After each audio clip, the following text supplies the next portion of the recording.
theory, which is peddled by loyalists in council meetings up and down the land, is that Dubs acts as a pull factor. So people in Afghanistan or Eritrea are riffling through The Guardian, and they say, oh, that Lord Dubs, he's my meal ticket. I'm going to head off in a leaky boat, hand myself over to people traffickers, and live in a dodgy camp in France before getting my new life on benefits in the UK. Of course, it isn't like that. It's push factors, as Shaz has described. We are contributing only a tiny amount to the crisis, 200 from Calais in the context of 65 million people displaced.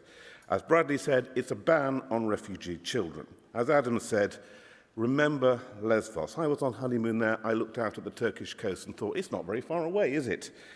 We are open, tolerant and united, unlike some people in the press. Suzanne says, go home and act and persuade people to lobby MPs and, if necessary, councils. And Roger, of course, reminds us of liberal Canada and all these annoying people turning up at the airport to welcome people. Welcoming is what we do in the UK, what happens in Wales. That is normal liberal Britain. The government has no heart. The British people do. The Liberal Democrats do.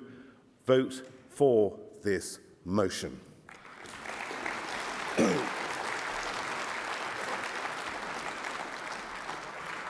Thank you. We will now move to a vote on the motion. I'm sure you're all well familiar with the process by now. Could those of you who are in favour of the motion please show your cards to me with the word voting facing me? Thank you very much. And all those against the motion? That's passed nem con. Thank you very much, conference. I'd like to thank my aide on the stage, Liz Lynn, my aide in the hall, Nick Da Costa, and I now hand over the chair to Cara Jenkinson, the next item.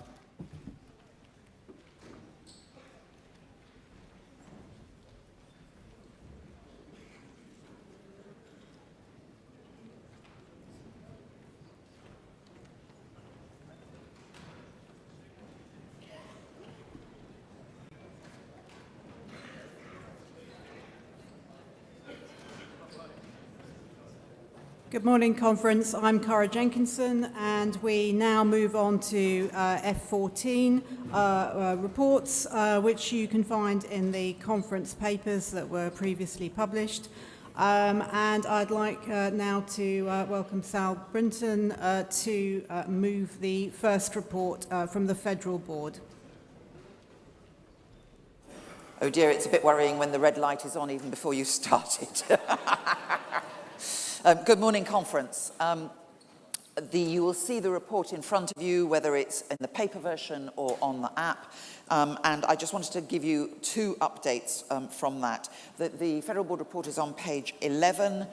This is, following our governance review, a new style of report. In the past, you had a separate report from what was FFAC, the Federal Finance and Administration Committee. That's now subsumed within the Federal report, and the other federal committees other than Federal Policy Committee and Conference Committee report via the Federal Board. Now, you don't see a sort of brief report from them in there other than the International Relations Committee, mainly because we had a delay to the elections to those committees, which meant that by the deadline for getting the reports done, the new Federal Finance and Resources Committee and the new People's Development Committee hadn't met, and the new Audit and Scrutiny Committee will meet for the first time next week. So when we come to conference in the autumn, there will be an appendix with a brief report from each of those. The other thing I wanted to point out in the report is that the Ken MacDonald review of disciplinary processes in the party, there's been a very slight delay. We will be consulting, or he will be consulting, watch out, probably in early April, a couple of weeks' time. There'll be something on Lib Dem Voice with some questions for you to respond to, and obviously we will come through to some other people as well. And that brings me also to the John Alderdice review on the experience of and the processes for people of black and minority ethnic in the party. And that, I know you will have seen the first consultation that has happened since the last conference, and we're hoping to be able to come back with more information on that, and certainly on both of those reports they will come back to autumn conference. The other thing that has changed, because we no longer have separate questions, is that although you ask a question to the federal board, where it specifically relates to one of the other federal committees, we'll call up the chair of that committee to respond to it, and you'll see that in action in just a minute. But apart from that, your federal board is working hard. You can see what's happening here. Everyone's getting used to the new ways of working. I know you're going to hold us to account for that, and I now beg to move. Thank you, Sal. So we have 3 questions, and the first is from Simon McGrath, and that relates to the Electoral Commission fine. So, Simon, if you do want to ask a supplementary... Well, sorry, hang on. What happens is there's an answer to that question. Yes, and then, indeed. Yeah. I was just going to say to stand by the intervention, Mike. That was all I was going to say. Yes. So this is the one where I'm going to ask the chair of our Finance and Resources Committee, Peter Dunphy, to come up, because he is our registered treasurer reporting to the Electoral Commission.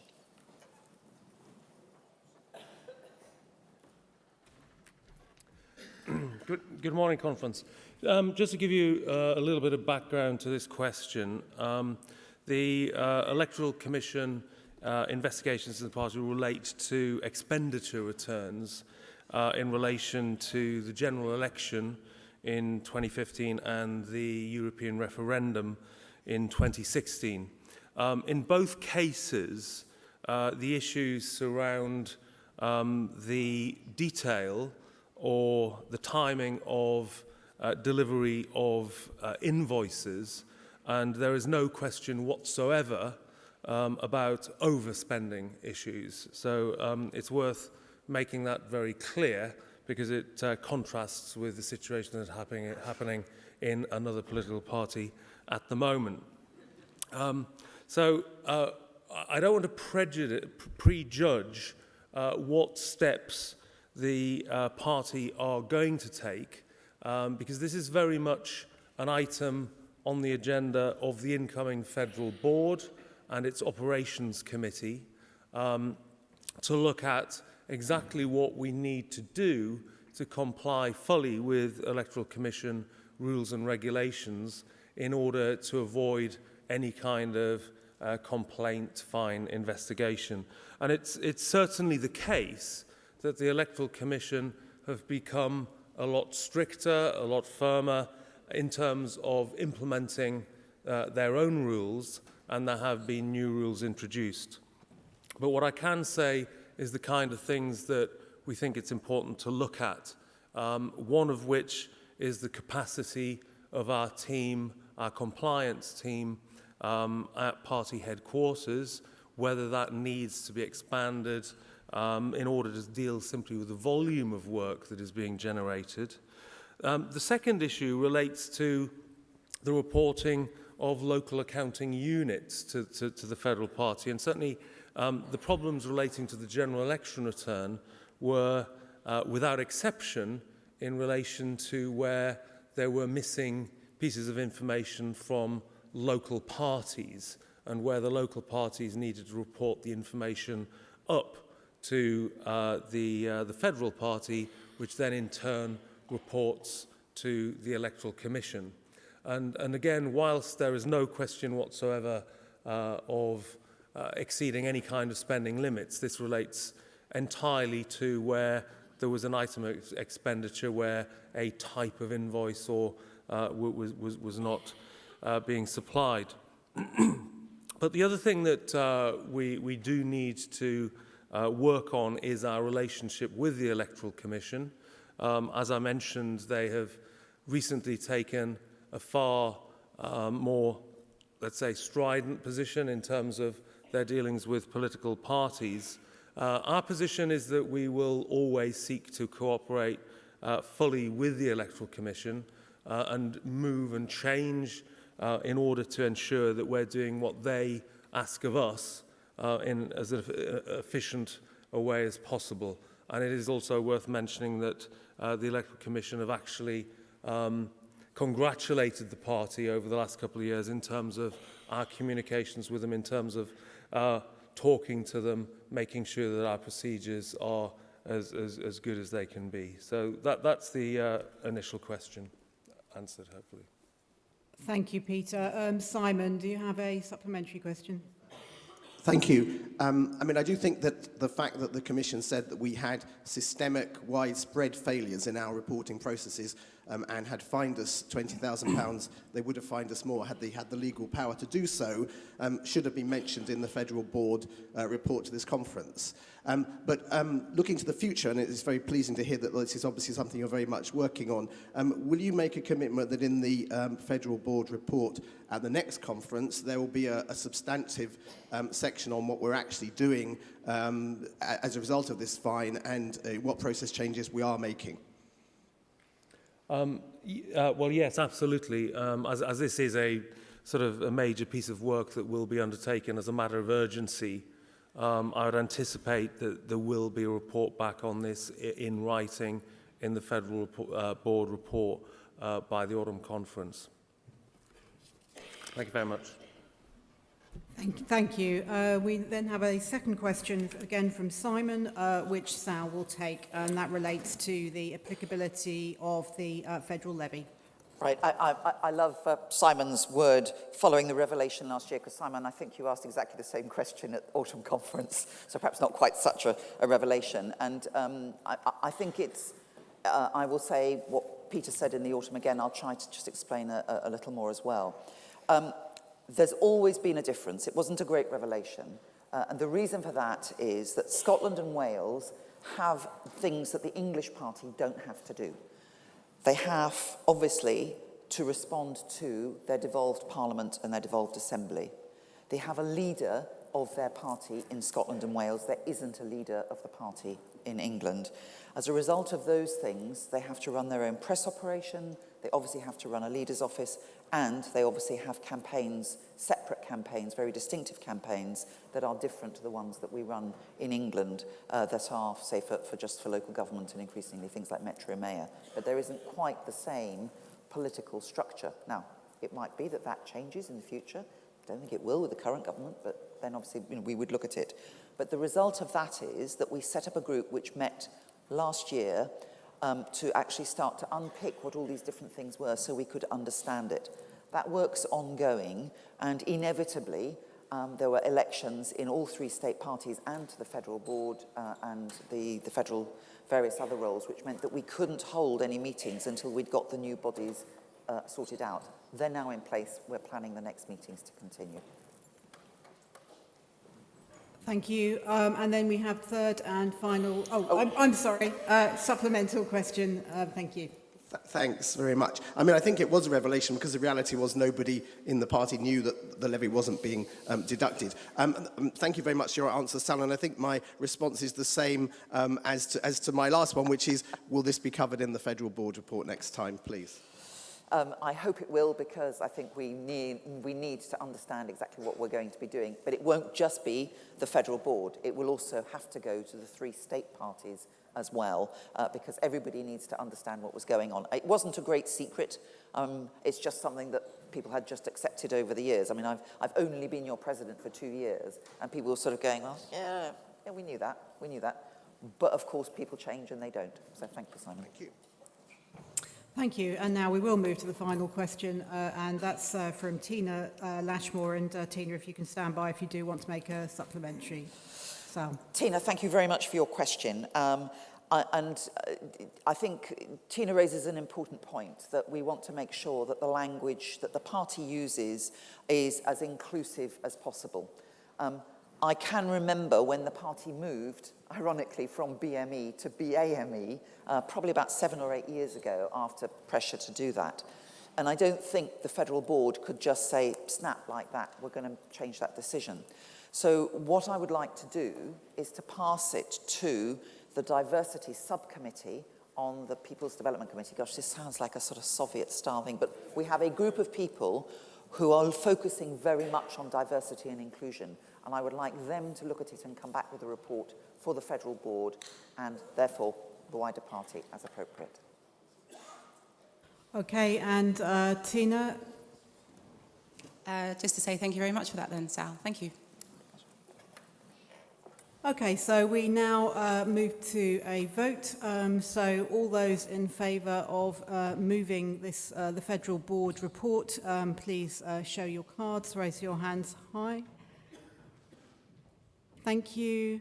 And all those that want to reject the report, please raise your cards.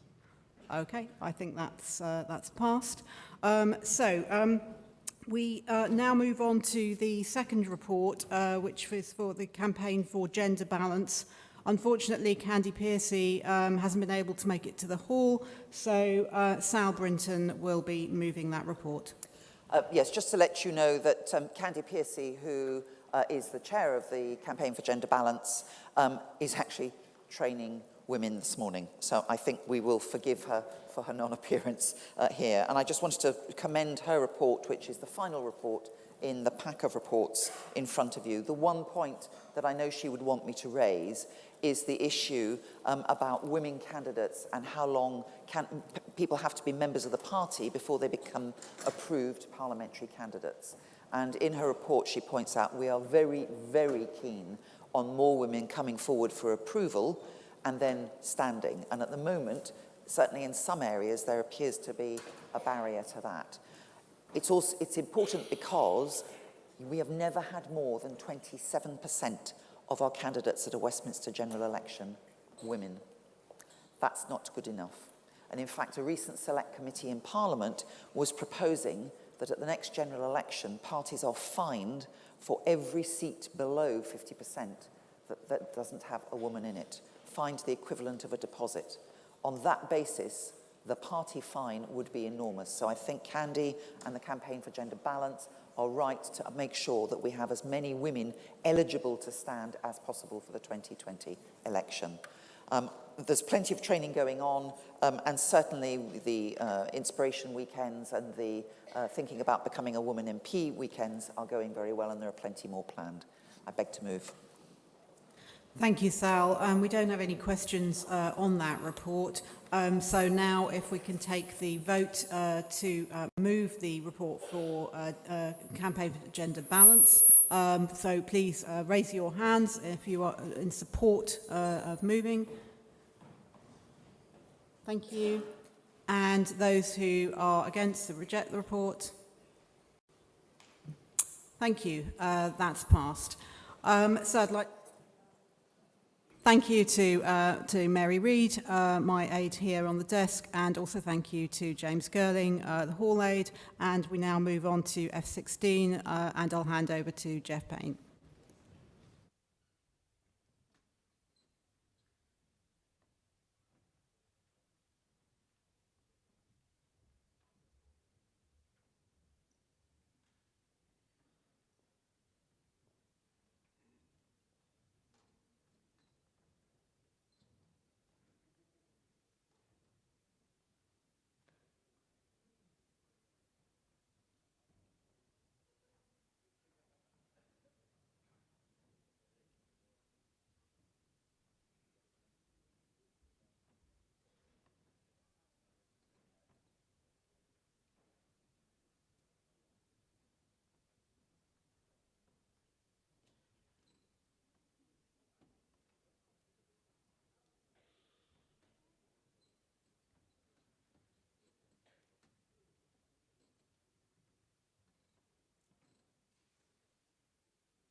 Well, good morning, Conference, and welcome to this next item, which is F16, the role of faith in state-funded schools. You'll find it at page 51 of your agenda. There is an amendment. You'll find that at page 5 of Conference Daily. Those of you who've been reading your agenda will realise that we have interventions in this debate. As we all know by now, those are 1-minute contributions from the microphone to my right. Your left. We'll be taking those, I think, at about 10:15. We have a couple of slots left in the intervention section, actually, so if you wanted to put a card in, you'd be most welcome. We select them at random. I have a very, very large number of speakers' cards, though, so my apologies in advance to those I can't call. And I'll start with a plea that people keep to time if they could for that reason. Let me just say, if you don't mind, about the way we're going to take the vote. You'll see in the motion that there are various options, 3 of them, in fact, options A, B, and C. And at page 6 of Conference Daily, we set out how the FCC is going to take the votes on this, so you can be thinking about that as we start. The first vote will be between options A and option B. I'll invite you to choose which of those 2 options you want in the motion. The second vote will be the winner of the first vote, i.e. either option A or option B, versus option C. And that will leave us with the motion that we've got. The third vote will be on Amendment 1, whether it's passed or whether it falls. Then we'll have a motion as amended or not, and with the single option left that we're going to vote on. And the final vote, the fourth vote, will be on the motion as amended or not, complete with the options that you've chosen in the earlier votes. I hope that's all clear. I'll come back to it in a bit, clear as it can be on a Sunday morning. Let me say as well, I've had a couple of requests for separate votes, which the FCC's decided not to take. One didn't make any sense on the face of the motion. The others are all contained within Amendment 1 anyway. So that's how we're going to deal with that. Right, could I ask Chris Ward to stand by, please? And I now call Lucy Nethsinger, who is the chair of the party's current Education Policy Working Group, to propose the motion. Lucy. Good morning, Conference. As Jeff has just introduced, I'm Lucy Nethsinger and I am the chair of the party's Education Working Group. We are currently working on a full policy paper covering all aspects of 0 to 19 education in England. And I'm speaking to you to ask you to support this motion and to reject the amendment. It may seem unusual when we have a working group running on education that we pick out one quite narrow aspect for a separate motion at this conference. However, the party has a record of rather controversial debates about faith schools. I'm therefore very grateful to the Federal Policy Committee for the suggestion that we deal with this emotive issue separately now and leave the main debate in the autumn to focus on other aspects of our education system which are much in need of attention. I should add that I and the working group have not led the drafting of this motion or the options. It is the Federal Policy Committee who have come up with these options, and I am extremely grateful to them for that work. Previously, in our debates on this issue, by far the most contentious question has been to what extent schools should be able to use the faith of pupils or their families as a criteria in admissions, where they're oversubscribed. In all our previous debates, there has been broad agreement on most aspects of the place of faith schools in the state sector. Given the long history of faith organisations successfully running schools and the popularity of many such schools, the party has always accepted the principle that there is a valuable place for schools with a faith ethos as part of our education system. I ask that you reject the amendment because in taking out lines 17 to 20, which state that religious organisations should be protected from discrimination when school sponsors are chosen, the amendment withdraws our party's support for the role of faith organisations in sponsoring schools. This concerns me greatly, both because as a Liberal party I do not believe we should be discriminating against faith groups, and also because I feel such a message would be electorally damaging. If we are happy for businesses and other organisations to sponsor schools, why would we discriminate against faith organisations which have such a long and successful history of running schools in this country? The motion makes clear the importance that in all state schools there is a very clear distinction made between religious education, that is teaching objectively in a non-partisan way about a range of different beliefs, and religious instruction, that is teaching in a committed way about the doctrines and practices of a particular faith. The motion sets out how we seek to reinforce this by making religious education subject to external inspection in the same way as other subjects on the curriculum, and being very clear that any religious instruction should be voluntary. Again, the amendment would remove the option of having religious instruction in schools, and I feel there is something illiberal about banning schools from providing an activity which the motion already states should be voluntary. We think that schools should be able to hold acts of collective worship if they so choose, but again, these should be voluntary, like religious instruction. The amendment is slightly less harsh on this point, in that it would allow children to choose, but the change would clearly weaken the options for schools, making the holding of collective worship considerably more difficult in practice. We have long considered the legal requirement for all non-faith state schools to hold an act of collective worship of a broadly Christian character to be unnecessary. The current law puts most head teachers in a very difficult position, as they have neither the inclination nor the resources to fulfill the requirements of the law. The current law is outdated and thoroughly overdue for repeal. We also have always been critical of the very wide exemption given to faith schools from normal equalities legislation. And we would limit the ability to apply religious criteria in staff appointments purely to those staff who have a role in delivering religious instruction, such as a school chaplain. There really is no need for a sports coach or a maths teacher to pass a faith test. I now come to the options on admissions. While in the past the party has had no problem with faith schools with faith groups running schools in the state sector, the same cannot be said about schools using religious faith as a criteria for admission. Of course, there are many faith schools which do not apply a faith test. However, where they do, concerns are raised which fall broadly into two categories. The first relates to the principle of fairness. A particular child may be less likely to get a place in their preferred local school if they do not meet the faith criterion. The second is about community cohesion. If schools become highly segregated by religious background, this may have a detrimental effect on mutual understanding between communities. Supporters of faith-based admissions would argue that having some critical mass of children from the relevant faith background is important to establish and maintain the faith ethos of a school. This can be particularly important for schools for minority faiths.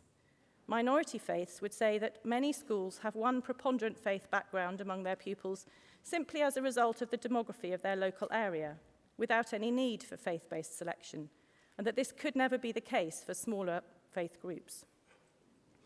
The options put forward cover a spectrum of responses. I should state clearly that the FPC is not proposing any one of these options as its own preferred solution. Option A requires that selection in admissions on the basis of religion or belief to state-funded schools is to be phased out over up to 6 years. Option B allows state-funded schools with a religious character to give priority to children from particular faith communities in their admissions, but strengthens the school admissions code so that the faith criteria used in admissions policies cannot be used as a proxy for socio-economic or racial discrimination.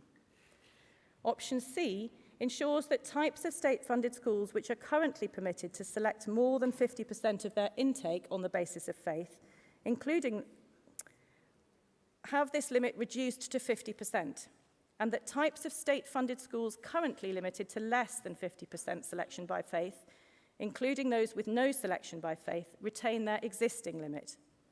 This directly opposes the government's move to lift the existing 50% cap on academies and faith schools. I look forward to a lively debate. One last personal plea from me.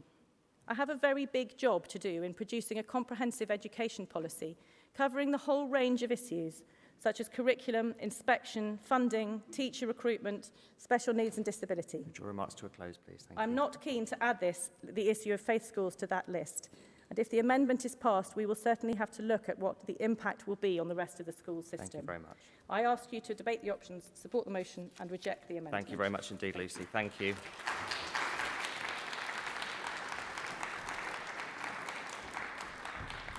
Would Dawn Barnes from Hornsey and Wood Green please stand by? And I now call Chris Ward from Westminster Borough to move Amendment 1. This is not my first time speaking at conference, but it is my first time since rejoining the Liberal Democrats in January, and it really is rather lovely to be back.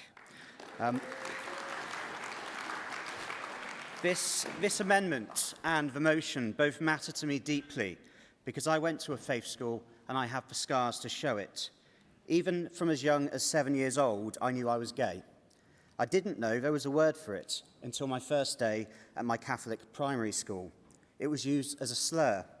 And the shock from realising it was a bad thing was only compounded when I heard a teacher challenge the pupils, not because being homophobic was bad, but because how dare they call another student something so abhorrent, so unnatural, and so bound for hell. When you're young, adults are supposed to be the people who make you feel safe. They are supposed to be the outlet from which you draw comfort and support. From my first day as a child at that school, that outlet was denied to me. And instead, I grew up repressed, trying my absolute best to be straight, even worrying that I need to make sure I go to a priest before I die to take confession for being gay, to target the slim chance I wouldn't be sent to hell. When you're a child, adults have the authority on everything, and I can't overstate how psychologically damaging it is to grow up thinking that you're evil and wrong. In my secondary Catholic school, as teenagers, we were sat down in our religious education lesson, not biology, religious education, and subjected to a propaganda ultrasound video of an abortion. We watched as a fetus was slowly ripped apart, limb by limb.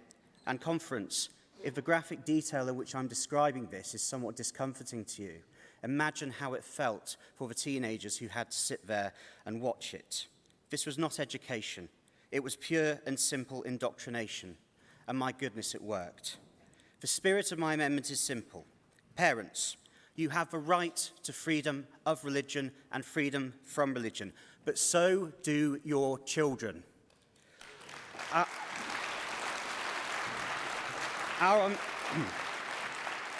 Our amendment wants schools to educate children about the religions of the world, but ban religious instruction, whereby children are given one worldview and told they must believe it. Children should not be told to believe in God. They should also not be told to not believe in God. They should be given the freedom to make up their own minds. I know a number of people, LGBT people even, will come to this podium and say they had a fabulous time at their faith school and experienced no nastiness whatsoever. Genuinely and sincerely, I'm delighted for you, but please do not let your relative good experience erase the victimhood of others or to pretend there isn't a problem. Telling a child that they will burn in hell for the crime of loving someone of the same sex, that is not education, it is harmful. Teaching young girls that they are worthless material objects, responsible for their own rape and almost every other folly of man, that is not education, it is harmful. Perpetuating the myth that children can make their own decisions on religion when they're old enough, but in the meantime must be labelled the religion of their parents and at school are told that the punishment for deciding to leave their religion is eternal damnation. That is not education, it is harmful. In fact, it is trivial to say it is just harmful. It is quite simply, plain and simple, wicked psychological child abuse. To close, I'd like to ask you what you want for your children when it comes to education. For me, the answer is most simple. I want them to challenge. I want them to be equipped to ask questions of authority. I want the next generation to be able to spot fake news or quack medical studies or the rise of a bumbling blonde despot a mile off and say no thanks. The truth is that these qualities are totally at odds. Close, please. Yep, of course. I will do so now. Conference, I'm very lucky. Despite my childhood, I'm still here. I'm an openly gay man, Thank you very a much. humanist, and I can truly say I'm now happy. I've got to ask you to draw your Please do not remarks to put close, I'm other sorry. children through the things I went. Thank you very much indeed. Thank you.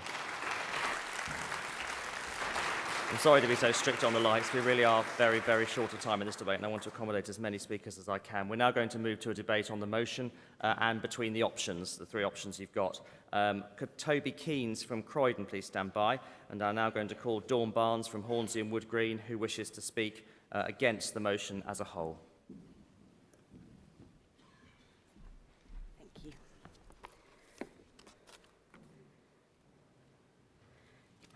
Conference. The main issue I have with this motion is very simply line 43. Ensures that religious education in all state-funded schools. There is no place for religion in the state. That's it. End of story as far as I can see. There are hundreds of people here today, and there are thousands of people across the UK who have gone to their local, possibly Church of England church, to prove what good C of E followers they are faking it because they want their children to go to that particular school. All of our schools should be good. We shouldn't be asking parents to fake it. I went to a local Church of England school. The reason I went to the local Church of England school was because it was the nearest school. My parents weren't particularly religious. I wasn't religious. And we had to do the hymns. We had to go to the various services. It's not part of your education. It's irrelevant. We need schools to teach maths, to teach English, to teach sciences, to teach languages. If you, as a parent, want your child to follow your religion or a particular religion, there are Saturday schools and Sunday schools, depending on your faith, that are very happy to cater for you. Your child may decide, I don't want to follow religion. That's fine. They can pull out at some time. That's an option. But they should not have to go to a faith school. We should teach religion in schools. I remember being fascinated by the Church of the Latter-day Saints at school. We learned about so many different religions and so many different people. Definitely a good, positive thing for all children of all faiths and of no faiths. But we do not need to have Church of England and Roman Catholic and Muslim and other schools of pure faith that are funded by the state. There is no place for that. We do not need it. We do not need this to go through. We need to stand for schools that are removed from faith, that are about education, about choice, about liberalism. And then if a child wants to follow a religion, perhaps one of their parents, or perhaps one they've learned about in religious education in school, there are so many options available to them. It's just ditch faith schools. This motion's pointless. It's worthless. We don't want faith schools. Let's focus on education, and that's what counts in a school. It's what counts in a liberal society. Your religion is a personal choice. It is not to be a part of your education. So get rid of this motion. Let's not have it. Throw it out. Please, conference, I urge you to vote against this motion. We do not need faith in our schools. We need education. We need choice about the faiths that we choose or choose not to follow. Thank you. Thank you very much, Dawn. Conference, I'm now going to call 3 speakers, one for each of the options. The first will be Toby Keynes for option A. I'm then going to call John Pugh for option B, so would he stand by? And then I'm going to call Sal Brinton for option C, so would she stand by as well, please? First of those 3 speakers is Toby Keynes. Good morning, Conference. Thank you, Chair. Let's not beat about the bush. Options A, B and C are about state-funded schools selecting children by faith, and that is religious discrimination by the state.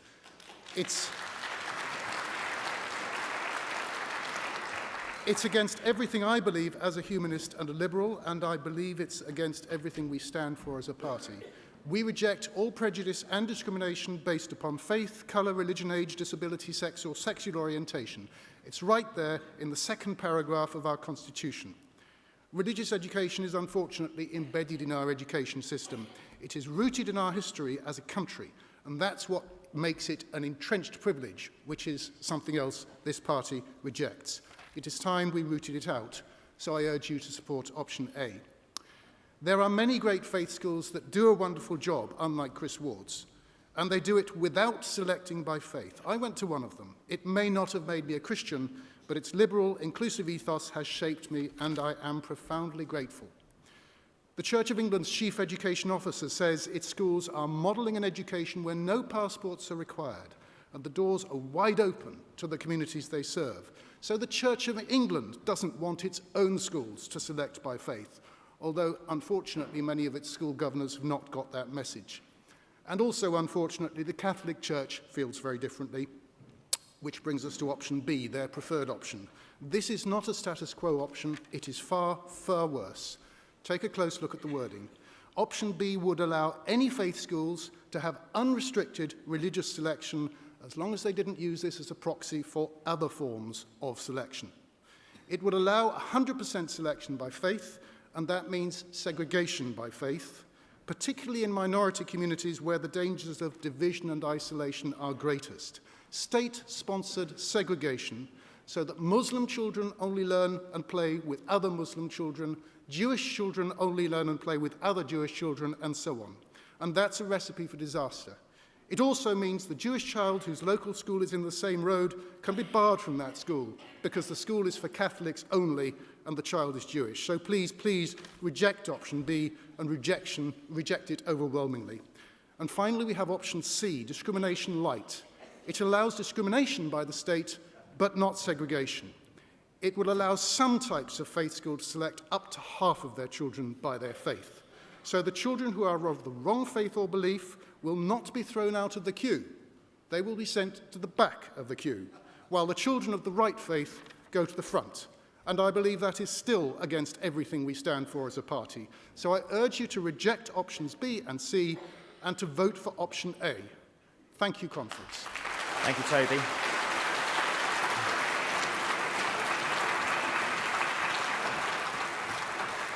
Would Sal Brinton please stand by? After Sal's speech, we're going to move to the interventions. So could the following people please go over to the intervention microphone on the right-hand side of the hall? Naomi Smith from Westminster, Liz Leffman from Witney, Nigel Jones from Newcastle-under-Lyme, David Walker from Loughborough, Stuart Redaway from North Herts and Stevenage, Leslie Dubois from Enfield, Matthew Craven from Colchester, Charlie Hastad from Dulwich and West Norwood, Hugh Annan from Brussels and Europe, and Sarah Brown from Cambridge. I now call John Pugh, who's our parliamentary spokesperson on education, to speak for option B. Thank you very much. Just now, we're on the cusp of the biggest financial crisis in schools since the early 1930s. We're on the edge of a return to divisive selective education of the 50s, courtesy of Mrs. May. Early years provision is under the severest pressure. Mental health services for our children are desperately lacking, and we have campaigners across the country ready to pick up arms, especially with the county council elections coming this May. And oddly, perhaps, the Lib Dems in York risk picking an unnecessary fight with the faith school sector, their teacher, their parents, and their supporters. Now, that must baffle some new members, commentators, outsiders, but for us old stagers, it's part of the party's lovable eccentricity. We've actually been doing it now for over 100 years.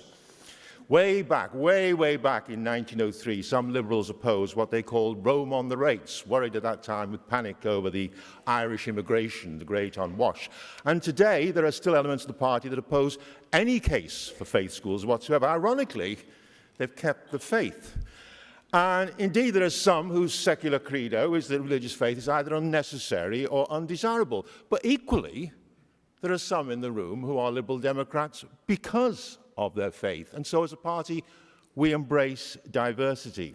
However, there's no escaping the point, and there's a simple point, that faith schools are somewhat of an anomaly, like the monarchy, like the House of Lords, like probably political parties themselves, and they're better explained by history than by theory, because after all, the reason why we have what we have today is because the churches started educating the working classes before the state ever got interested in that task. But in practice, many of our faith schools are excellent, inclusive, serve deprived communities, are appreciated by parents, have dedicated caring staff, and importantly, are an ingrained part of many communities' life, as even Ofsted find. And remember, according to most teachers, Ofsted are in league with the devil. Faith schools don't endemically substitute indoctrination for education. In fact, the language in the paper about religious instruction will seem to most people in faith schools rather quaint. They don't use religious affiliation as a proxy for class endemically. They don't deliberately foster intolerance, and nor does their actual existence deprive children of other faiths or none a good, accessible school place. That's what the evidence shows, folks, but it won't satisfy people. I know that. It hasn't for 100 years. Even if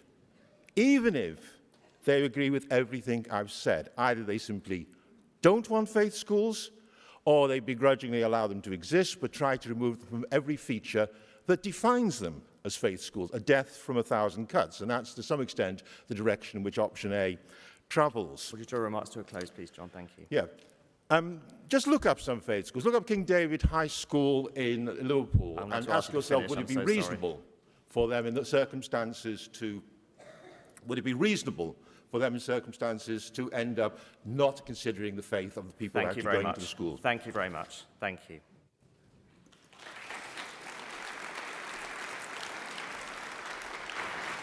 Would the interveners please stand by? And I now call Sal Brinton, the party president, to speak for option C. Here we go again. For those of us who've been in the party, this is a familiar debate. It's an important debate and it's a sensitive debate. I think this is the third time in probably the last 10 years we've discussed it. Why? Because the system at the moment is muddled, confused, and frankly, on some of the issues that have been raised, not policed properly. And if we were starting a new state-funded education system now, we would not have faith schools. Of that, I am sure. But we already have 4,500 Church of England schools, most of which are the only local school in their area, and certainly in places like Peterborough, which was part of Cambridgeshire when I was Chair of Education, 2 church schools where the majority of children were Muslim. Most faith schools understand and recognise those of other faiths and accept it. Not all, by any means. And I'll come on to what we need to do about those in a second. Lucy talked about the difference between religious instruction and religious education. I had the privilege of chairing the Cambridgeshire Sacre Writing Group. That's the whole syllabus from reception right the way through to sixth form. And it was used, and it still is used, as the basis for the national system. That teaches all faiths with a clear syllabus of what you do.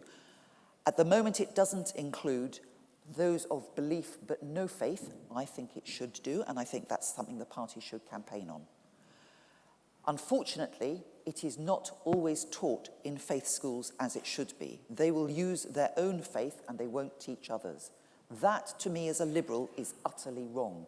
That is what we should be trying to correct. We should also make sure that any child and their parent that doesn't want religious instruction should be able to remove themselves from it. Option C is a compromise. We have many parents in this country who believe passionately in their local school, and it may indeed be a faith school or a church school. Selection by faith balances their needs. Option C limits it and makes it plain that we want to see a reduction, but it doesn't remove that option for those parents who want it.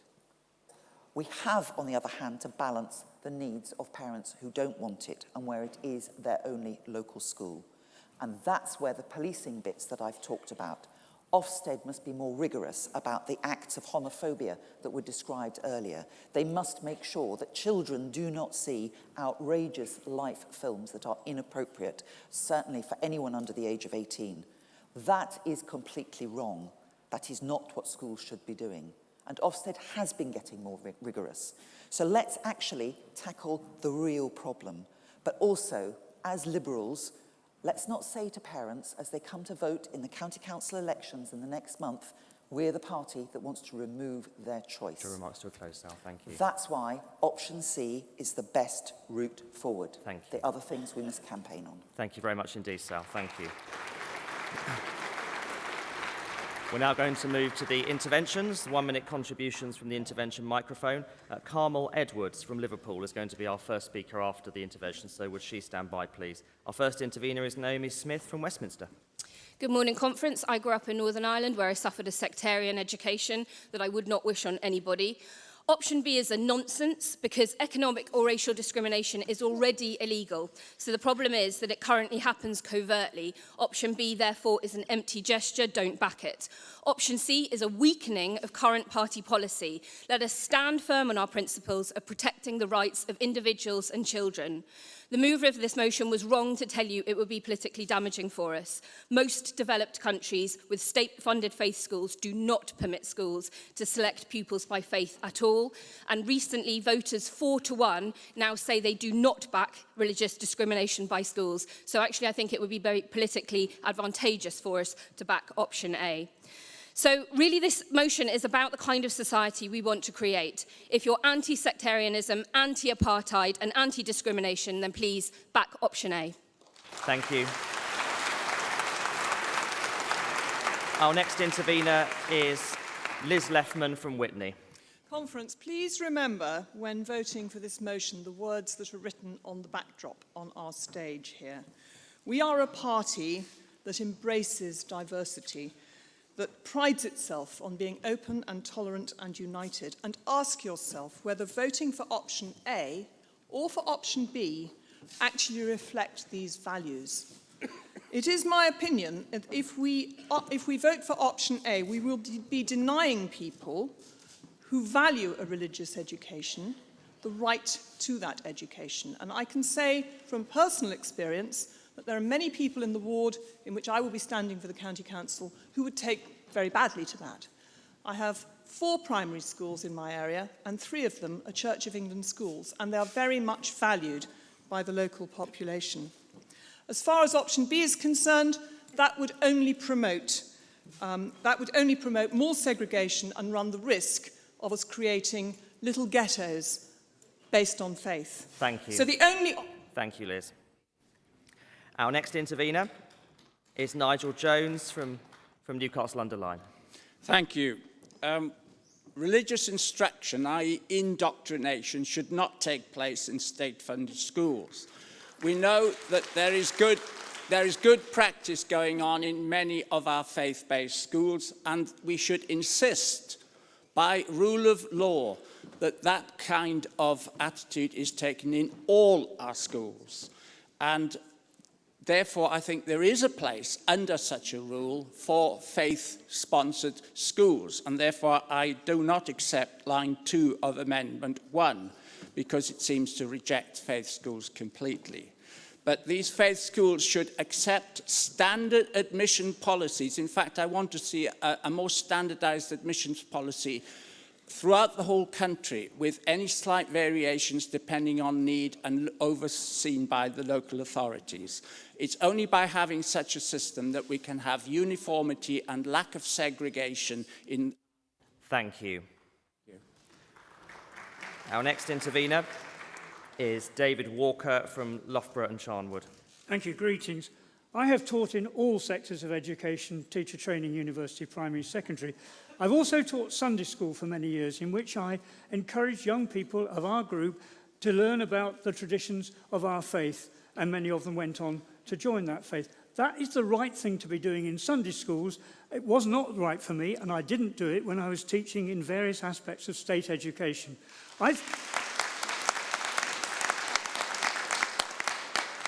What we need to do is to say to all these 4,000 Church of England schools, we are replacing your governing body with elected representatives. You'll carry on being funded, you'll carry on being the same schools, but all your policies in terms of admission, staff appointment, curriculum will be taken by elected Democrats and no longer by the Church of England.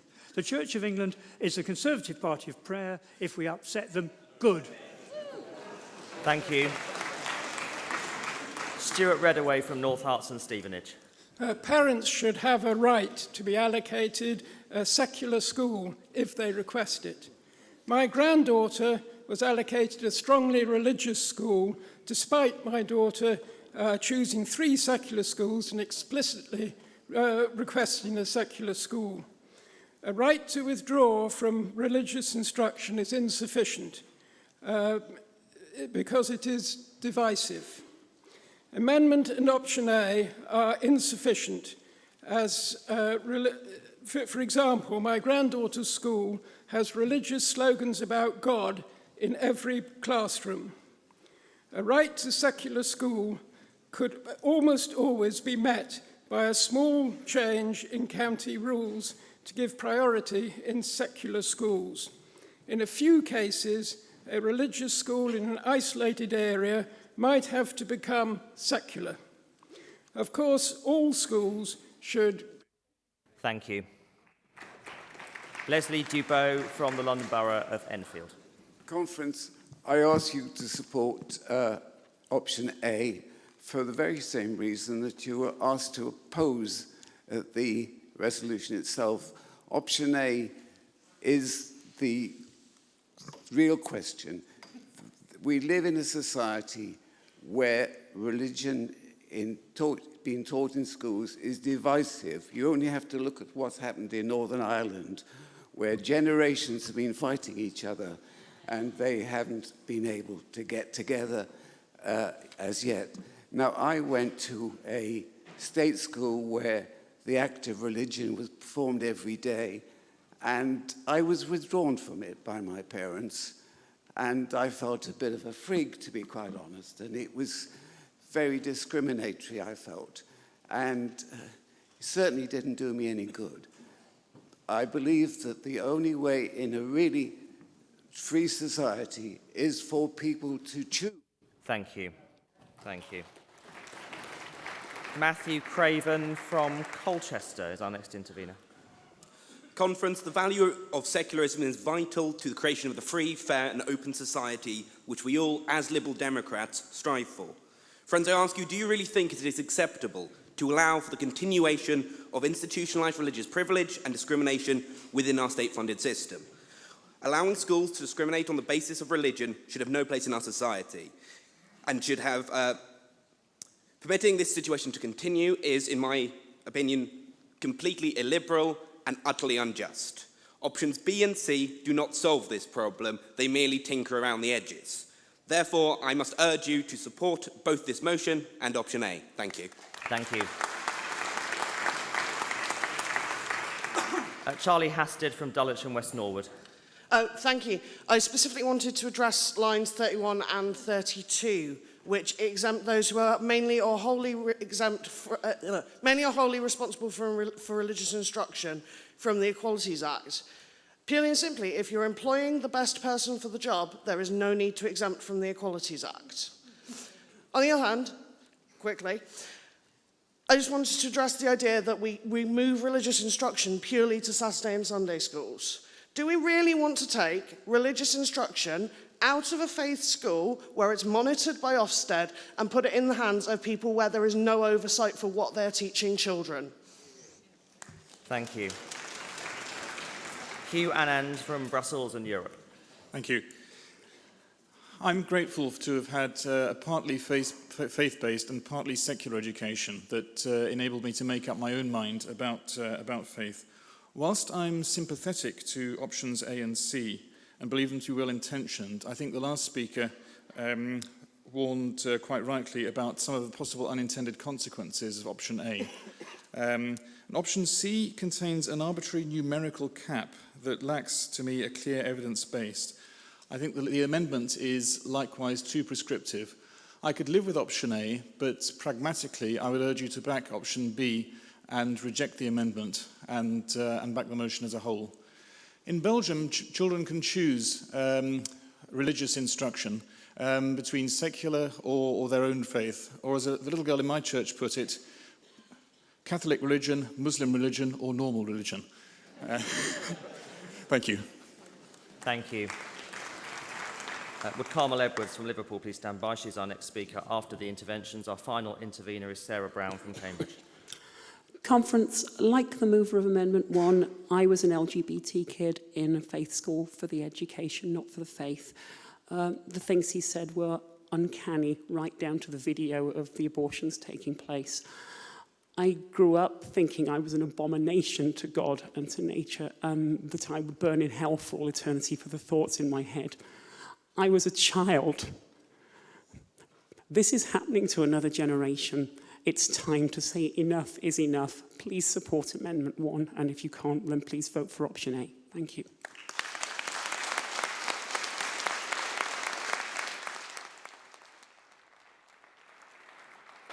Thank you very much indeed. Would the Reverend Angela Robinson please stand by? And I now call Carmel Edwards from Liverpool. Our next three speakers will be options A, B and C, and then there'll be a speech in favour of the First Amendment. Thank you. So I was raised as a Roman Catholic by my parents, and I attended a Roman Catholic primary school. My extracurricular activities, reading material, films, were often and largely religious-based. My parents made me pray and worship every night, and of course I attended church every Sunday. Now, parents have the right to encourage their children to follow their religion. I do not have a problem with that, but if schools do this as well, then there is no balance, and that's what I found as a child. There was nothing to challenge my faith. There was no other opinion to make me think, to make me question. So this puts children at a serious risk of being indoctrinated into a religion from a young age, at which they are most vulnerable to indoctrination.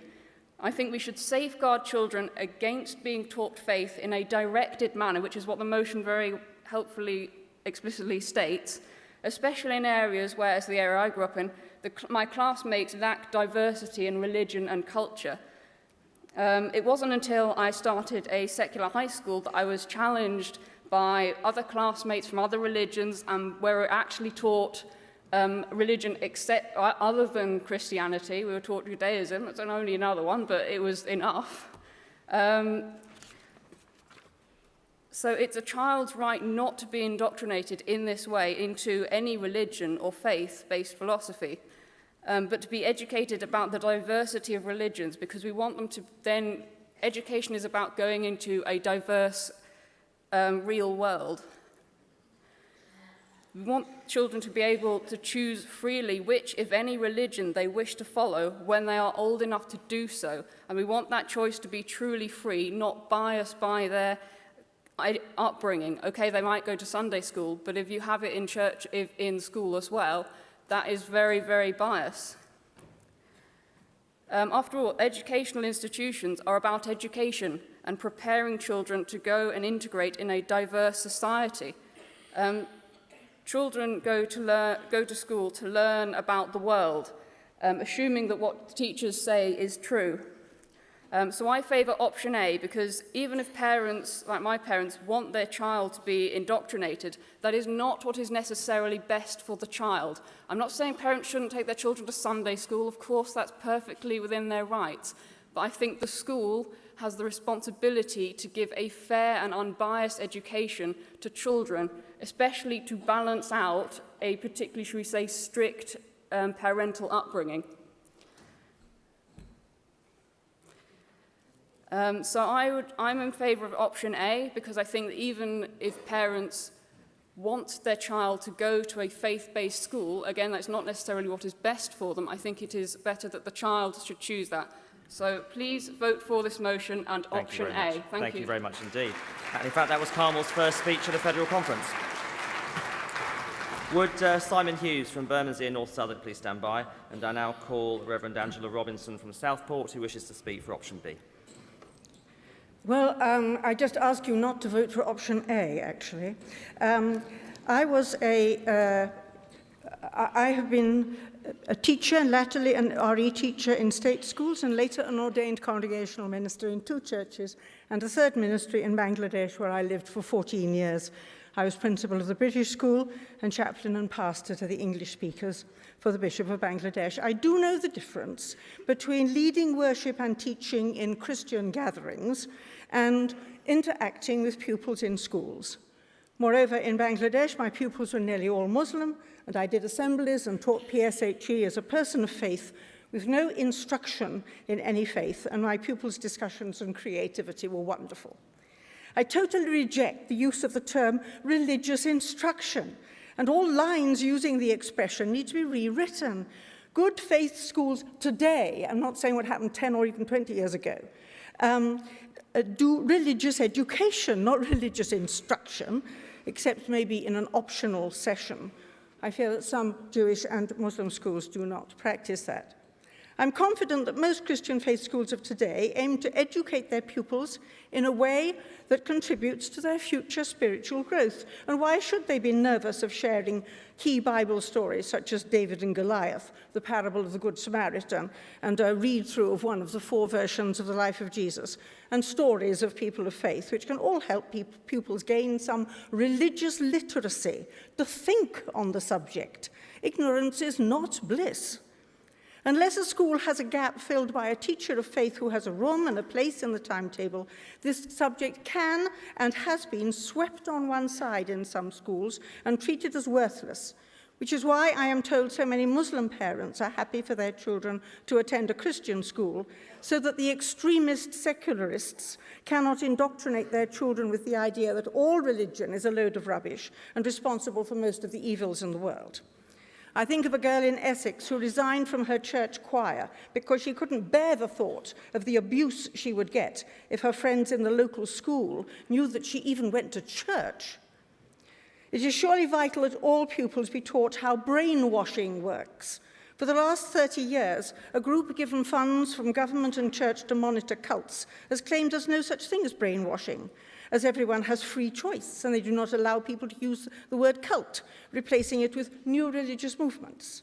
This is another dangerous extremism, liberal extremism, held by people whose minds are so open that their brains fall out.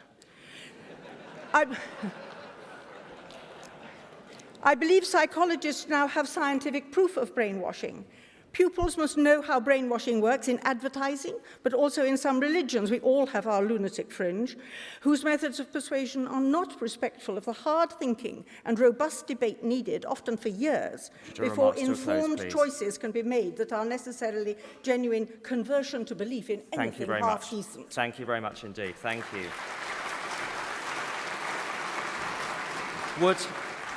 Would Hermione Peace from Merton please stand by? And I now call Simon Hughes from Bermondsey and Old Southwark. Jeff Conference, good morning. I'm a Christian. I have campaigned as a Liberal for the disestablishment of the Church all my political life. I, with Sal, absolutely support the view that if we were starting for here, we should not have faith schools. But as the chair of a primary school, a Church of England primary school, which has a few places which go to children from all local churches, and a trustee of a Church of England-sponsored secondary school where we have no faith selection at all. It's a ballot to get in. I think we need a couple of fact checks, a reality check, and then a bit of liberal intelligence to come to this difficult decision. And I commend option 3 as the best way of combining freedom, equality, and community, which is equally important to us as a party. The fact check, 1 in 5 of youngsters in England go to a Church of England primary school. 6 out of 100 go to a Church of England secondary school. As Sal said, there are over 7,000 faith schools. Please listen to John's plea. I'm not making the pragmatic argument as my most important argument, but please listen to John's plea. Please let us go out and campaign for the education policies that matter most to us all and unite us against more grammar schools, for better school funding, for better commitment to education, technical and vocational. Please don't put us on the back foot in politics nationally and locally by trying to attack the schools that many people love and cherish and adore. Please just think about the reality.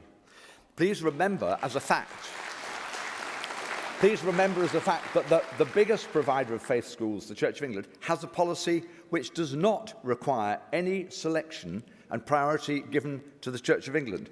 The policy of the Church of England, our schools are not faith schools for Christians, but church schools for all. Please don't misunderstand the position. Of course, we've always recognised the value that church schools have played. Of course, it's important, as the motion says, that we teach the national curriculum, we have the proper inspection regime, and we don't force religious worship. Option A risks monocultural ghettos. Option B risks monocultural ghettos. I beg your pardon. And that's bad. That would be very bad. Option A doesn't deal with the community sensitivities around the country. For minority groups in particular, a faith selection is important. But let me just give you one last argument. In this time of all post-Brexit, when many communities are under attack, when attacks are rising, please don't look as if we as a party are attacking the faith communities which are minority faith communities. That would be a dreadful thing to do when they're already feeling so insecure. So, conference, move us forward as a party. Let's have a combination of preventing complete segregation, limiting the number of places that can be reserved for faith communities, but allowing the right of communities to have them. Vote for option A and against the Thank you very much, Simon. Option C and against it. Thank you. Thank you.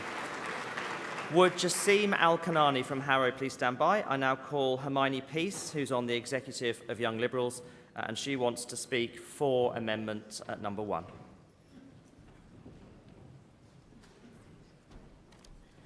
Just to say, it's English executive, not the federal one, so it just don't confuse people. Ladies and gentlemen, I understand the sensitivity of this amendment. However, I support it because I believe it is an important discussion that needs to be had. As a secularist, I am 100% for religious freedom, for example, wearing a headscarf or a cross to work. because you are exercising your right to express your religious faith. However, discrimination based upon your religious beliefs or any kind of non-religious ideology you have for school admissions is not right, and this is not liberal, and segregation of communities due to religious schools is not liberal. As many people did, I grew up in an area where religious schools were common spread, and for secondary school I was given very limited choice in where I could go because most of the schools were segregated by religion and gender. And I hear a lot of people argue about the right to have a religious education for your own faith. But what about the right to a fair choice of secular schools wherever you may be? And what about the right to go to a good school without feeling you have to go to church or lie about your faith? Which families do in order to get into these schools? And I have never really heard anyone address this issue head on. Many people argue that the ethos of religious schools is the reason why these schools do so well. And it is true that there are many Christian and Muslim schools which are top in the league tables. But it is not the ethos. It is the extra money that religious institutions fund these schools. That is the reason why they do so well. My state school, which was secular, had limited resources, while I saw girls from the local Catholic school get free laptops. Shouldn't all schools and pupils be entitled to good resources, no matter what their religion is? The fact that your religion should be what stands between getting you a good education is discriminatory and frankly medieval. And finally, I would like to address the important issue of segregation. There is a lot of division going on in the world at the moment, and I feel that even more segregation by religion is not the way forward. Exposure to different ways of thinking is crucial for child development. Simply learning about other religions is not enough. Children need personal experience. Segregation encourages stereotypes and religious segregation. We need fully secular schools which stop this and emphasize the teaching about other religions and non-religious philosophies. Thank you, and I urge you to either support Amendment 1 or Option A. Thank you very much. That was Hermione's first speech at the Federal Conference. We're now going to move to a series of speeches, again going through the options. With Peter Taylor from Watford, please stand by, and I now call Jassim Al-Kanani from Harrow, who wishes to speak on Option A.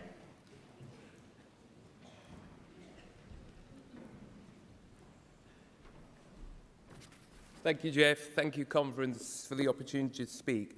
Like the last speaker, I'm very much in favour of option A.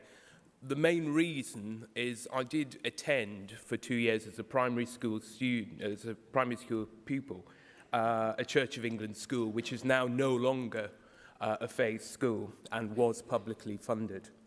I'm a lifelong atheist, and the school existed in that area as the only school that giving people an opportunity to go to a local school within a catchment area.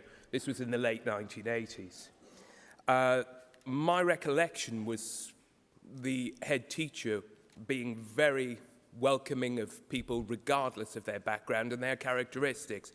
And it further enhanced my atheism when he said, look, there's the option for everyone here that if they're not going to take part in school assembly, if that is your wish, we entirely respect that. And I think it was the opportunity to point out, as he did, that it was the only primary school within that area taking any students. It founded my belief for a later career as a lawyer that it should be viewed as characteristics such as faith are not really relevant to giving people equality before the law.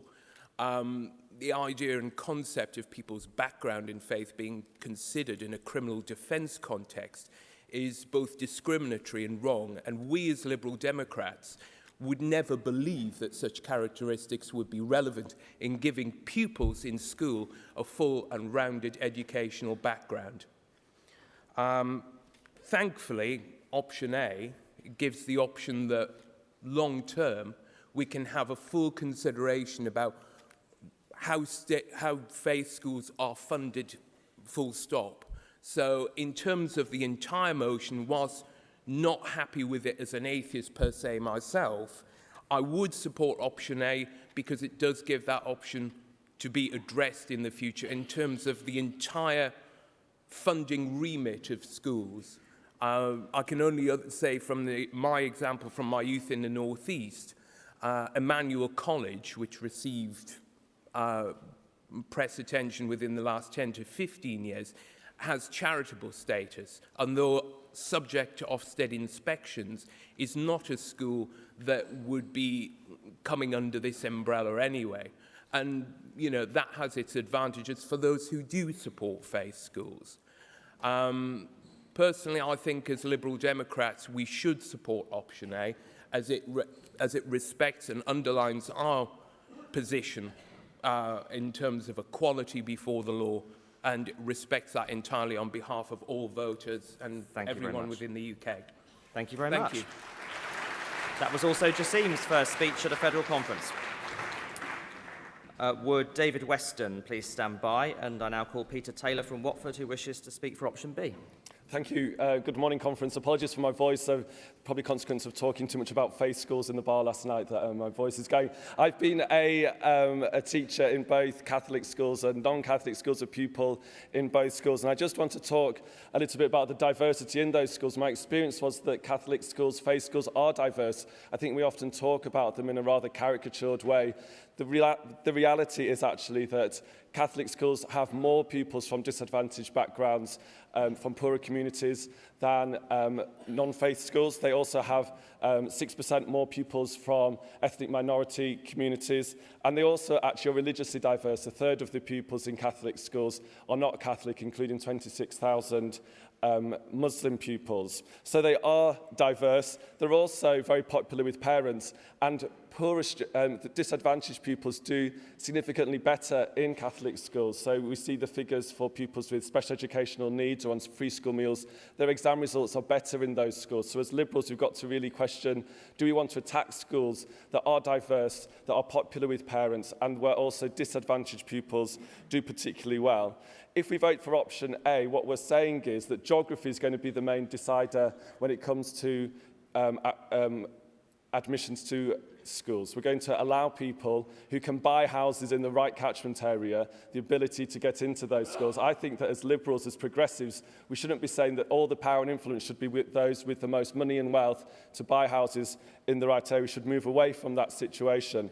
We've had quite loads of interesting comments today. One of them was from someone down there who said, if we upset them, good. If we upset them, good. As a person of faith, I think we've got to be really careful if we're actually going to reach the point where we're saying if we upset people of faith, that's a good thing. I believe that we're a great party because of our diversity, but also because we respect people with different views.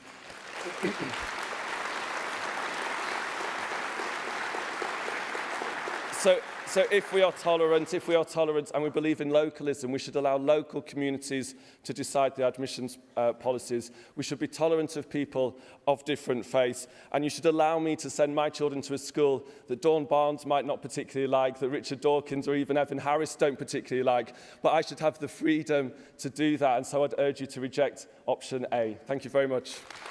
Thank you very much indeed. Would Cherie Miller from Newham, Barking and Dagenham please stand by? And I now call David Weston, who is the Vice Chair of the Education Policy Working Group, to speak for option C. Conference, I am so proud to be in the new wave of members in this party. I got a massive thrill when Nick asked us to put up our hands, and there were just so many people. It was absolutely amazing. It was a magical moment, wasn't it? People like me have joined this party because we want to balance the fundamental values of liberty and community. I've never felt more passionate, more committed to fighting populism, to fighting government surveillance, to fighting against intolerance and oppression that's creeping up on all of us. I'm really proud of our values, and I want to think about how we can apply those values to this discussion. I don't think option B supports diverse communities. It cannot be right to use state funding for a complete monoculture. I'm a teacher, indeed an openly gay one with no religious views. I am passionate that our schools are where children need to be exposed to diverse perspectives and think in different ways. We believe in liberty, of course we do, but only when balanced with diverse community. Option B fails this test. Amendment 1, on the other hand, fails the test of liberty. I know many wonderful parents who simply seek schools where their minority beliefs are better represented. That's what they're doing. Are we really going to be the party that is hostile to minority faith communities? That's not the reason I joined this party. I joined this party because we are open and diverse. We believe in common community, yes, but only when balanced with liberty. I don't think Amendment 1 gives us this balance. Conference, I think the right option here is reject Amendment 1 and accept the motion with option C, the 50% cap. Think of France. France shows us that rigidly secular schools aren't the panacea for community cohesion. It really does. It's sadly, but it does. Option C recognises there is a place for parents who look for schools with better representation of their minority faith, but it builds in safeguards to make sure our schools remain diverse. This motion with option C strengthens the protection from having religion forced on children, but it also says to the whole country, we are not the enemies of the 7,000 faith schools across this country. This room is full of councillors representing areas with those faith schools. I'm absolutely unapologetic in saying option C makes us the most electable. Unlike some in Labour, no one in here should think that's a dirty term. But fundamentally, accepting this motion with option C is the best Liberal Democrat approach. It balances liberty and community, and the key word is balance. I believe this is the option. Option C is the option we must choose if we really want to build an open, a tolerant, and a united country. Thank you. Thank you, David. Conference, after the next speech, we're going to move to the summations. So would Julian Huppert from Cambridge please stand by to summate on the amendment, and I'll now call Cherie Miller from Newham, Barking and Dagenham, who wishes to speak for Amendment 1. Hello, Conference. My name is Cherie Miller from Newham, London, and this is my first time speaking at Conference. Thank you. So I thought I'd pick a nice uncontentious issue to do that. I attended a state-funded Church of England primary school in small town Suffolk and wondered why, at school assembly, a group of my friends were removed and taken into another room. Why were they suddenly different? I went home and asked my mum, and she said, oh, they must have been Catholic. Well, from that point on, I couldn't help but look at them as if they were different somehow. That moment could have been a trigger for me to either understand difference, be tolerant, or develop a lifelong prejudice. And this policy, as it stands, is a Gordian knot of complications and compromise in an attempt to incorporate faith into a modern education policy that will satisfy no one and doesn't deal satisfactorily with the issue I face as a child. Now, the amendment cuts through this knot cleanly, making a clear and unambiguous statement on education for modern Britain. For a child, education should be about imparting knowledge, developing skills, learning to think clearly and critically, and ultimately to make evidence-based choices as they pass into the adult world. It is also about preparing a child to become what they want to be, whether that is in line with their faith or community expectations or not. It is their choice.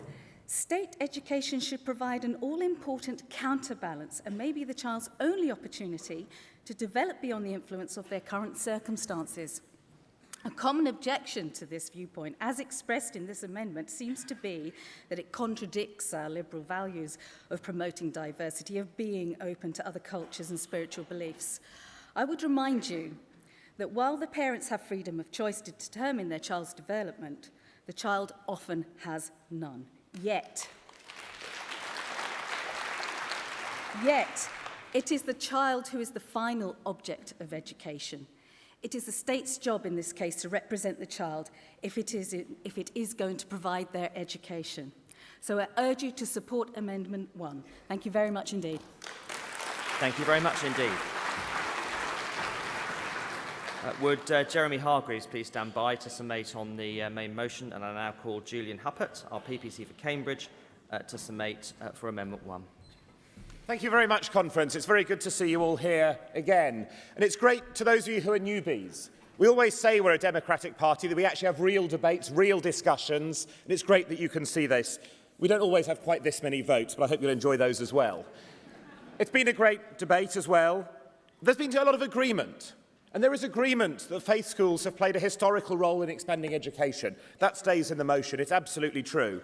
There's also been agreement that it's quite hard to justify faith schools in their current role other than by the history, other than by their existence. There's been agreement that faith schools are very good for some pupils. Some people do very well. But also that they massively let other people down. We've heard some very personal, painful examples of that earlier today. One reason they do well is because they are more selective. They take fewer free school meal pupils than from elsewhere. The Sutton Trust found that faith schools were 3 times as socially selective as other schools. If you take pupils who have those advantages, it is easier to do better. I think there's also agreement between all of us that divisiveness, the sort of thing that we've seen in Northern Ireland with sectarian splits, is not and cannot be the right way.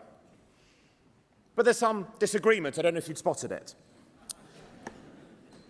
Our amendment, Amendment 1, does allow faith schools to continue to exist. We do not propose closing all faith schools. I know there are people who think that. That is not what we are arguing for in the slightest. There is a question, though, about how new schools should be built. And I disagree with Lucy on this point. Lucy said, if we're happy for businesses to set up new faith schools, we should be happy for faith groups to do so as well. You know what? I'm not happy with businesses setting up state schools, because that's the state's job.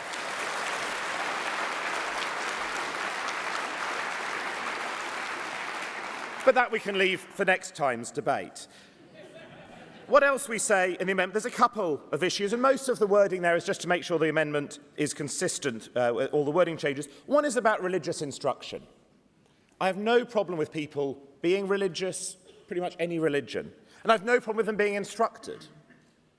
But why should the state be paying for that in state institutions, in state schools? It's fine to have those views, to have those values. And as we've heard, you can be deeply religious and not want to see it happen there. Sunday schools, Saturday schools, evenings, whatever, that's fine. That's not the job of the state and state funding. The other issue we pick up on, lines 1 and 10 to 12, is respecting children's wishes. And this goes both ways. This allows children not to have to take part in an act of worship they don't want to be part of, but equally it would allow them to take part in an act of worship if they do want to take part in it. If they are a few Muslim students in an otherwise largely non-Muslim school, we can set up, this would enable them to do that. It would, and I say this with warning to friends, also mean that some children of secular parents might want to take part in religious worship. So it's about children's freedom. Lastly, this issue about selection. There is a lot of agreement among those of faith and those not of faith. There are Christian groups, Muslim groups, Hindu groups, Jewish groups who've argued really passionately not to have religious selection in schools. It is fundamentally discriminatory. As a principle, we should not allow it. It seems bizarre that we'd say that it's not okay to select by ability, but it is okay to select by religion. That makes no sense. Option B would leave open the possibility of schools saying we will only take people from this faith, leaving out minority groups, making it worse for them. Option C says we'll do that, but only halfway. We'll allow people from the wrong faith group to be pushed down the list, even if we don't kick them completely off the list. If we believe in being open, tolerant and united, that is not the way to go. Thank you, we should Julian. be against that sort of discrimination. Thank you, Julian. Thank you very much indeed. After the next speech, we'll be moving to a series of votes. I'll say a bit more about those when we get there. I now call Jeremy Hargreaves to summate on the motion as a whole. Good morning, fellow Liberal Democrats. Well, as those of you new to the party will have gathered by now, this has been a difficult issue for us for a while now. I don't go back quite as far as John Pugh to 1903, but I do remember the first debate I heard on about it, which was 15 years ago, I think, when the team proposing a proposed new unified policy for the party on this proceeded to split on the platform during the debate 3 different ways before proposing to refer their own motion back to themselves. When I was starting work on this particular exercise, I was sent in the direction of one senior, long-standing Liberal Democrat to give me some good advice on how to approach this. And his helpful advice was, well, I don't know what your motion is going to say, but whatever it says, I shall vote against it.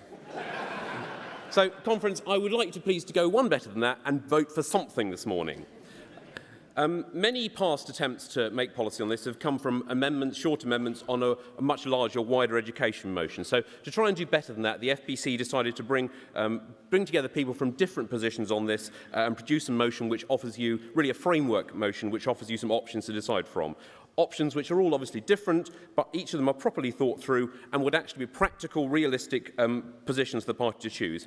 Any of them are sensible, and FPC and I are not seeking to persuade you to vote for any of A, B or C.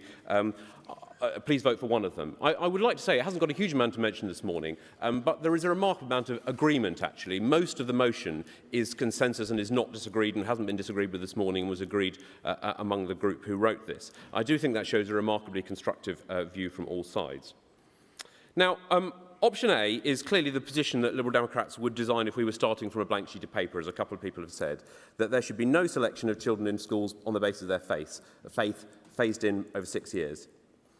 Clearly, we're not starting from scratch, but we are faced with a situation we actually have today in England where many of what we refer to as state schools are actually run by, and in some cases owned by, faith organisations. So the question we need to answer this morning, I'd suggest to you, is not how we would like to design a school system from scratch, but how we can move from the school system we've got now today to the one that we would like to have. You may think that option A is the best way of doing that, and we've heard from a lot of people really a fairly simple, straightforward case that in a secular society and a secular view of the world that Liberal Democrats should hold, there should be no place for religion or religious selection in schools. Option B is really the opposite position, that faith schools should be free to select pupils on the basis of faith, subject to inspection and other safeguards to ensure that they are still socially mixed schools. And we've heard from various speakers, John Pugh and Peter Taylor in particular, that faith schools are, as I think John Pugh said, not evil. They are often liberal, socially inclusive, socially diverse, religiously diverse, and educate pupils, a range of pupils in that way. Option C takes as its starting point the reality of current faith schools, and from that promotes a system of social mixing with no increase in selection by faith allowed, and limiting those schools who currently do select by faith to a maximum of half of their intake. And I think the points made by 2 or 3 speakers for this have been really the point of a proud compromise, that this is the way Liberal Democrats should seek to balance our fundamental values of freedom, equality and community, and that it is a proud compromise, not a dirty word. So please do make a decision of one of those. I want to say a couple of things about what this motion and its amendments are not about. Firstly, we've heard some really very moving experiences from a few speakers about their experiences in school. I don't think any of us were not appalled by what we heard by that, and it should not happen in schools, and I think Liberal Democrats are clear about that. Making sure that that kind of education does not happen, and how PSHE and sexual relationship education happens in schools, is a matter of how they are expected by Ofsted. Ofsted clearly would not allow that to happen, and in fact this motion in the agreed bit of it reinforces the role of Ofsted in inspecting that kind of that activity, that teaching. So that should not happen, and if it does happen, that's a failing of Ofsted. We should tackle that clearly, but this motion, and nothing in this motion, any of the options would address that. And secondly, it's not about whether faith schools, church schools, should educate non-Christians. There have been reference to examples of many, particularly Church of England schools, but also Catholic schools, that educate many Muslims, Hindus, often a majority, or sometimes a majority of Muslims and Hindus. So it is not about that. What it is about is narrowly whether the options are narrowly about whether faith schools, schools of a religious character, should be able to select part or all of their intake on the basis of faith. So FPC and I are not asking you to vote for one of the options over the other, but we do have the amendment. This would prevent schools from having any religious instruction at all in them, and prevent them from appointing perhaps 1 or 2 people, such as a chaplain, who would clearly need to come from the relevant religious background. And from the perspective of the group of different views that I worked with on this issue and which drafted this motion, there are 3 problems with this amendment. The first is practical. I mentioned before that each of options A to C are carefully drafted so that their consequences and practicalities are carefully thought through. And unfortunately, I don't think the same is true for the amendment. The amendment seems to take as its premise a position that the government can just decide to make a change in these schools and that will then happen. That just isn't true. Because beneath the surface of the uniform view of what we call state schools, there are in fact many different types of ways that schools are run and owned, as you will know if you're a school governor or a councillor. Faith schools are usually run by a faith organisation, such as the church diocese or others, who in many cases also actually physically own the schools. So these are schools run by faith organisations using money from the government. Now, you may say it's easy, the government can just tell the schools, and if they don't follow what we say, we'll stop their funding. The problem is what happens next when you do that. Many of these schools, clearly not all, are good schools and popular with parents. If we did that, many of these schools might simply decide to get their funding instead directly from parents. And because they're popular, they could probably do that. So they would, in effect, become private schools. I'm not sure that turning a group of state schools into private schools is what we would want, not least because that would make them much freer to be faith organisations than they currently are. Or some schools might simply close down altogether, which would clearly be bad news for their short term for their pupils, and in the longer term they would obviously be replaced, almost certainly by new free schools, which again Lib Dems are pretty ambiguous about, and they would often be run by groups with much less of an educational focus and history than existing church schools have. This is not simply scaremongering. One of the major providers of faith schools has already completely opted out of providing some types of state-funded schools because they can't run them in the way they want to. So passing the amendment could cause at least very major disruption to hundreds of schools. Now, I certainly think it's fine for Lib Dem Conference to do that if it wants to. But if it's going to do that, I think it does have to set out a plan for how it's going to run that situation. The amendment doesn't do that, so I don't think you should vote for it for that practical reason. I also think there's a problem of liberal principle with it. Many of these schools are successful and undoubtedly very popular with parents. Well, you might say they shouldn't be, and this type of school shouldn't be an option that parents could choose. I think a party which has as its heart empowering people to make decisions about their own lives should pause at this point. There is a political philosophy which does think it has the right to say that people shouldn't be allowed to make certain choices, that even if people think they want something, they shouldn't be allowed to do so. It's got a long history, and it's called socialism. Liberalism is about respecting the choices that people make for themselves, or in this case, their families. And if many people think they want their children to go to a school with a faith ethos, I don't think it should be liberals standing in their way, just as we should also be helping those who want to choose a non-faith school to do so. So please reject the amendment, vote for one of the options, and vote for the motion as a whole. Thank you, Jeremy. Thank you very much indeed.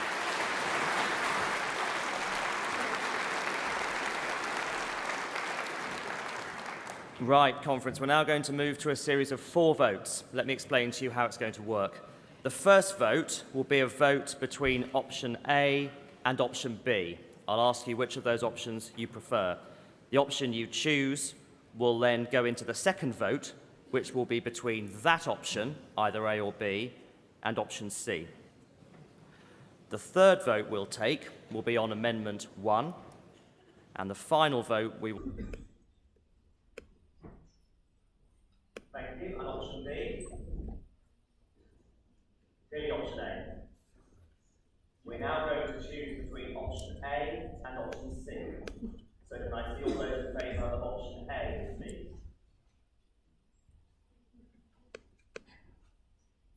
And all those in favour of option C? Amendment 1. So can I see all those in favour of Amendment 1? Thank you. And all those against? It's lost. Amendment 1's clearly lost. We're now going to vote on the motion as a whole with option A, but without Amendment 1. So can I see all those in favour of the motion? Thank you. And can I see all those against? That's clearly carried. Thank you very much. Could I thank my aides, Andrew Wiseman and Zoe O'Connell. With my apologies to those I couldn't call, I now hand the chair over to Liz Lynn for the next item. Thank you very much, conference.